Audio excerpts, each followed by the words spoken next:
They signed a contract for 1 billion years, not metaphorically. A literal document binding them to the Sea Organization across every future lifetime. L. Ron Hubbard designed it that way. He built Scientology on one foundational claim: the mind contains suppressed trauma from past lives. The only way to clear that trauma was through auditing, a structured confession process. Every word you said was recorded. Every fear, every secret, every doubt. That data didn't disappear. It was stored, filed, and used. Sea Org members worked 100-hour weeks on naval vessels and land bases. They earned roughly $40 a week. Those who violated policy were sent to the Rehabilitation Project Force, a punitive labor program. Disconnection from family was institutional policy, not personal choice. When members tried to leave, their own confessional records were leveraged against them. That is not religion. That is a closed information system with no exit. This was episode 13. In 1954, a science fiction writer filed the paperwork to incorporate a new religion. L. Ron Hubbard had already published Dianetics, a self-help framework built on the claim that the human mind stored traumatic imprints called engrams. Clear those engrams, he argued, and you would achieve a state of near-perfect mental and physical functioning. The Church of Scientology took that premise further, much further. It proposed that human beings were immortal spiritual entities called thetans, temporarily inhabiting physical bodies, and that the trauma being processed wasn't just from this life. It was from every life. Across millions of years, the architecture of belief was elaborate, internally consistent, and deliberately sequenced. You only learned each layer after paying for the previous one. The Sea Organization was founded in 1967 when Hubbard took a fleet of ships into international waters. The stated reason: to continue research free from government interference. The operational reality: an offshore enclave outside any single nation's jurisdiction. Sea Org members signed a contract binding them to the organization for 1 billion years across all future lifetimes. The document was literal. It was signed. And it was used psychologically to frame any desire to leave as a betrayal, not just of the group, but of one's own eternal soul.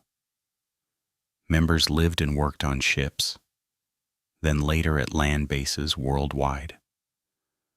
They wore naval-style uniforms. They operated under strict military discipline. In exchange, they received housing, meals, and approximately $40 per week. The central practice of Scientology is auditing. In an auditing session, a trained auditor asks a series of questions while the subject holds the electrodes of an e-meter, a device that measures galvanic skin response used to identify emotional charge around specific topics. The subject is encouraged to confess everything: past crimes, sexual history, doubts about leadership, fears, resentments. Every session is documented. In the early church, Hubbard was explicit in internal memos, now part of the public record, that this information could be used to manage members who became problematic. The term used was potential trouble sources. The auditing process was framed as liberation.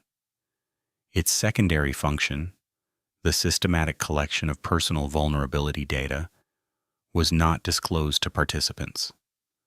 Members who violated Sea Org policy, who questioned leadership, or who were deemed spiritually unproductive were assigned to the Rehabilitation Project force.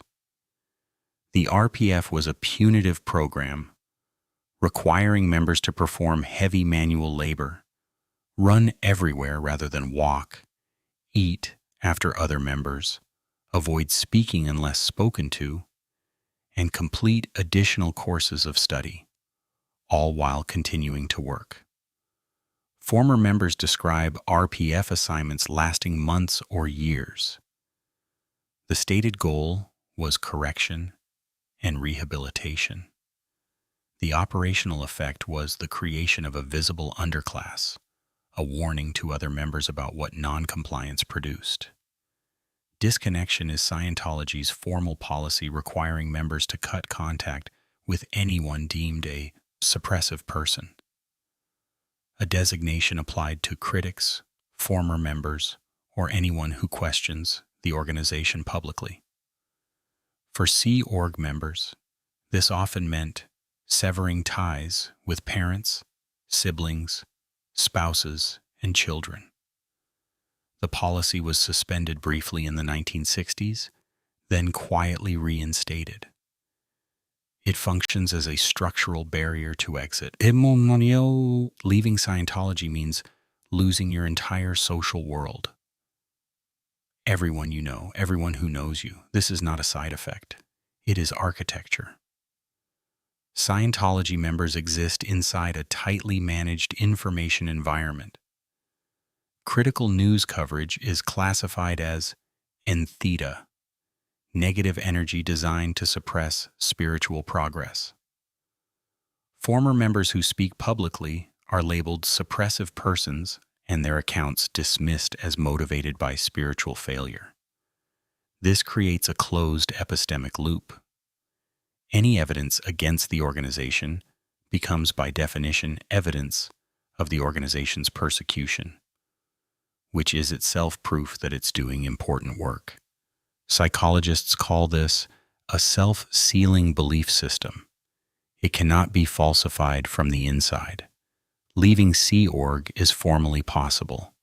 Practically, it involves a process called a freeloader debt, a bill presented to departing members for all training and services provided during their tenure, often totaling tens or hundreds of thousands of dollars. Most members earning $40 a week cannot pay it. Whether legally enforceable is contested. Its psychological function is not. Behavioral analysts who study high-control organizations have identified several consistent features in the Scientology model: a totalistic ideology, demand for purity, confession as control, an us versus them worldview, and the sacred science principle, the idea that the leader's doctrine is beyond questioning. These are Robert Lifton's 8 criteria for thought reform, published in 1961. Scientology meets all 8. The billion-year contract is not the strangest thing about the Sea organization. The strangest thing is that it works. That intelligent, capable people, some of them highly educated, sign that document and mean it. What that tells us isn't that those people were foolish. It tells us that the system was well designed, that the gradual escalation of commitment, the sunk cost of years of auditing, the social isolation and the promise of cosmic significance create conditions where leaving becomes psychologically harder than staying. Understanding how that happens is not an indictment of the people inside. It is a diagnostic tool for recognizing similar architectures wherever they appear. This was episode 13 of the Mind Control Arc.